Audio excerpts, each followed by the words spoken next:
Welcome to the week 2 feedback video. As you can see, I'm here with one of our moderators, Sherelle. Hi, it's a pleasure to be here, and Craig is away in Sydney this week. Hi, it's Craig Hassan here, interstate today up in Sydney, and so sorry I can't be with Richard and Sherelle, but I'm just going to provide a little bit of input this week and just look forward to catching up again next week, of course.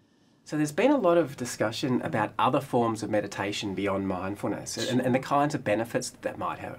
Yeah, and questions about is mindfulness meditation different in terms of its effect, and I haven't seen much research that directly compares the two different types of meditation, but certainly there's a lot of research on other forms of meditation. TM in particular has a lot of research. So that's transcendental meditation for anyone that doesn't know? Yeah, definitely. Yeah. And we know that, there's a lot of benefit in all of these different forms of meditation. Certainly the mindfulness meditation is the one that has the most research behind it. Yes. And keeping in mind that mindfulness is also about our attitude to life and how we approach things. It's not just about the meditation as well. I think that's a key part of the difference. That's right. Look, any kind of mental training is going to be good in the end if we're doing it correctly. Transcendental meditations and a concentration practice, so we're focusing our concentration, which is going to change the brain. It's going to have benefits for us in our day-to-day life as we can concentrate more.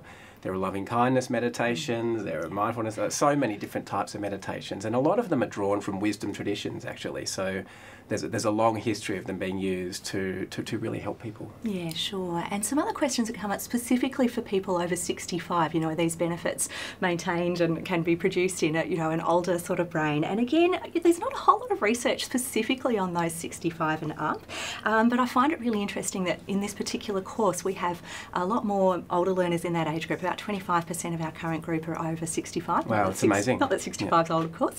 And about 11% or 13% in most future learn courses. And the number of people that have commented in recent years of the program now in that older age group about the effects. I know that there's many cases where it can be very beneficial. So we're hearing about it from our learners. Yeah, we're hearing about it from our learners, even though there isn't a whole lot of research directly looking at that. There is a bit of research showing that when you look at long-term meditators, meditation, particularly mindfulness, does prevent age-related cognitive decline. Definitely. And certainly one of our PhD students actually found that when we developed a mindfulness program for mild cognitive impairment, a lot of the people that did that actually didn't go on to progress to Alzheimer's. So it certainly does seem to have some kind of protective benefits. For older adults, definitely. Yeah. That's great.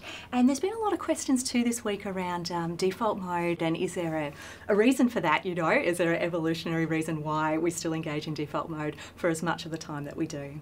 Perhaps one of the questions that's come up is about default mode. Has it got any useful role to play? Now, we wouldn't have these circuits in our brain unless they had a use, a purpose.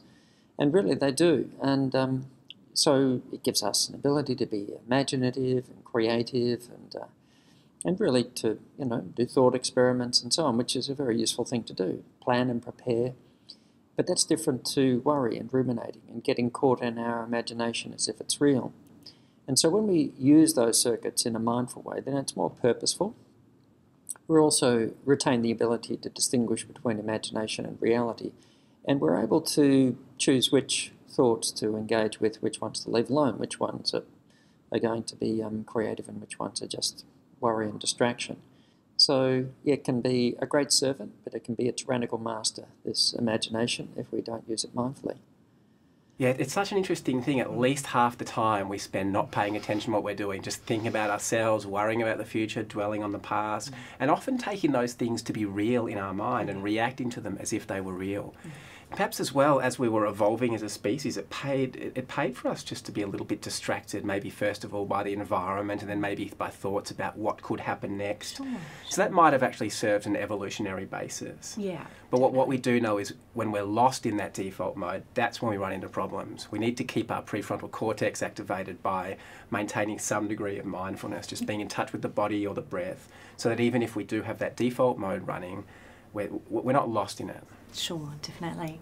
And another key point that's come up this week was around the breath meditations being particularly helpful for managing stress, preventative effects around stress as well. And, for me personally, I think this has been the key thing, that just practice of just tuning into the breath. It helps me recognise in day-to-day life then when my breath starts to get a little bit tense, and I can recognise that change. It's an amazing tool, isn't it? You can really notice. Yeah. And of course there's been questions coming up too about, you know, what if the present moment actually is stressful? Sometimes we're creating stress because we're thinking about the past or the future, but sometimes the present moment is really challenging, and what do we do then? Some interesting things to note about bringing curiosity to life, but also things like noticing anxiety when paying attention to the breathing, as in breathing meditation. This is not uncommon. A surprising number of people will describe that. And if we just, I don't like that, turn away and don't look at it, then maybe we don't discover anything about it. But if we're able to be curious, even though it's uncomfortable, and to look at it, like, that's interesting, just bringing the attention to the breathing makes it difficult. It turns into something stressful. Just watch, because we might discover what's going on in the background. We might discover something about that for example, a number of people notice an attempt to control something. As soon as they bring their attention to it, there's a self-conscious attempt to control it, rather than just allow it to flow naturally in its own way. It happens too in public speaking. Attention goes to the process of speaking in public, but it goes to a self-consciousness. How's it going? Is it going all right? And an attempt to control everything. And all of a sudden, we feel out of control, and we're totally distracted from what's actually happening. So very often the attention's not actually going to the breath. The attention's going to a very subtle attitude of trying to control or manipulate it or worry about, is it going to get difficult, and so on. And so just to come back to the sensation of the breath, just to be curious about noticing what's going on, just to be curious about the distraction, but just that if we're comfortable to, just to patiently persevere with that, because it's something that tends to pass, but there's often a lot to discover there. A little bit of a microcosm of what's going on in the rest of our life very often. Well, look, that is a challenge. I mean, sometimes stresses are very transient, and sometimes the stressors are prolonged, like the sickness of a loved one or some other challenge that we're facing. And it's a very hard practice. I mean, that's a black belt mindfulness practice, to sit with that and just stay present with the feelings that you have, the thoughts that come with the situation itself. But I think perhaps where mindfulness offers us the most benefit is noticing when we go from just being present with whatever's actually happening in the moment and start to get caught up in fears or catastrophizing or wishing things were different or getting caught up in self-criticism for not being a good enough carer or perhaps something like that. And if we can notice those things in the mind and that we're hooked into them, we'll immediately notice that they cause us some degree of stress or suffering.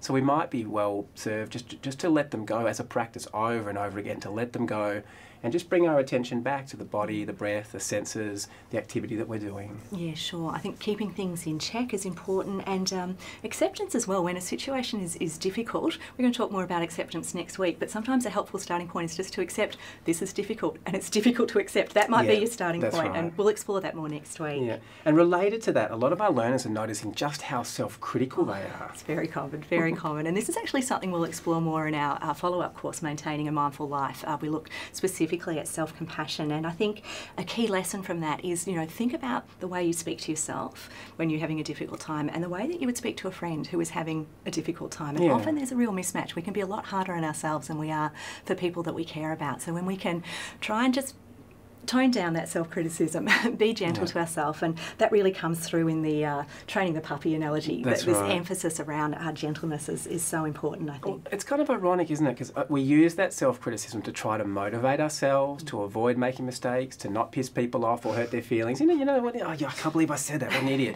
We do it like that. But very often the effect it has on us is it decreases our self-esteem, it makes us feel stressed, makes us feel bad, perhaps we procrastinate, we become more reactive. So once we start to notice that, it really makes a very strong case for, at the very least, letting go of that stuff, if not practicing some self-kindness. Sure, and I think, you know, the meditations are a great way to practice that, because when you notice the thought is wandering and you get, oh, I can't believe my mind's wandering again, I'm never going to be able to do this, that isn't helpful. That's extra commentary. Just notice the mind's wandered, bring it back. And so just training that puppy. Yeah, keep training over and over, lots of repetition. We won't eliminate this completely. You know, people that have been practicing mindfulness for decades still talk about mind wandering, you know, when they're practicing. Yeah. We're aiming to reduce it. I want to make it clear that we're not talking about, you know, stopping the thoughts. And there was actually I think a it's quote, actually just getting less caught up in it. I think that's probably a good way to think about it. Yeah, just noticing it. And I thought a learner summed this up really nicely. He said, you know, I understand now more about what mindfulness meditation is. It's not about stopping the thoughts, but bringing the mind back when it wanders without judgment. My mind is always racing off now, but I know it's okay. I can just keep coming back to the breath without being annoyed at myself. Beautiful. I just thought that just sums it up perfectly. Yeah. And of course we know the meditations are helpful, but I think the real practice and benefit comes from being more mindful in our everyday activities. So, you know, paying more attention when you're eating, when you're communicating with people, when you're listening and sitting in a lecture and really taking that information in. I think that is a really, really important part of our mindfulness practice. Should we bring mindfulness to unpleasant or activities we'd rather not be doing? Like, for example, doing the dishes. Now, what does it mean to wash the dishes mindfully? Well, the chances are that when we're washing the dishes, we're not paying attention to the dishes. We're paying attention to an internal dialogue we're having with ourselves about the dishes or about something else. But, oh, I hate the dishes, I wish I didn't have to do it, when's it going to be over? Wish I could afford somebody to come and do it for me, and, you know, I'd rather be doing something else. And what that does is it makes the activity unpleasant. It makes something that's otherwise quite neutral into something that's onerous. We create the burden for ourselves and impose it on ourselves. So to pay attention to the dishes is nothing other than the sensory experience of the dishes, the temperature of the water, the sounds, and so on, and just purely that. And we might discover that it's not quite so onerous as we thought. Dentist care is a great place for exploring this, but, you know, it's like there's the fear, the frustration, the, you know, foreboding about what might happen next, rather than just being present with what's happening now, because very often what's happening now is nowhere near what the mind makes of it. And even things like taking out the garbage, one learner mentioned, you know, do we want to be mindful when we're doing that? Well, why not? I mean, things like domestic chores, it seems like the strangest thing in the world, but I've had so many people in my courses go home, do the ironing and realise that they're usually doing it just thinking about the next thing they've got to get onto, being annoyed they've got to do this big pile of ironing, and then all of a sudden it's just moving the iron over the shirt and they're in the moment, and they come back to the course and so quite often they're like, well, that was actually quite relaxing, and I'm starting to enjoy housework. So it is possible to enjoy even the most mundane experiences, or even to bring our attention to sitting in traffic. You know, if your mind's already at home and you're pissed off about all the traffic, that's just making it worse. You might as well just be there in the car, relax, breathe, perhaps put on a podcast or something if it's too much. But so just using mindfulness like that can be very helpful with those everyday activities, particularly the unpleasant ones. Sure, and anytime we can stop that default thinking, that, you know, mind chattering, it's really helpful. It just gives your brain a rest so you can focus on other things. Yeah. So that's about it from us today. Next week, we're going to be exploring the myth of complex multitasking, how we actually can't focus on more than one complex thing at a time, and how when we try to do that, that has significant implications for our performance, for our learning, for our well-being. And this next week's got a lot of really practical tips about, you know, managing, you know, work and home life more efficiently, and I think it'll be a great week. Looking forward to seeing you then.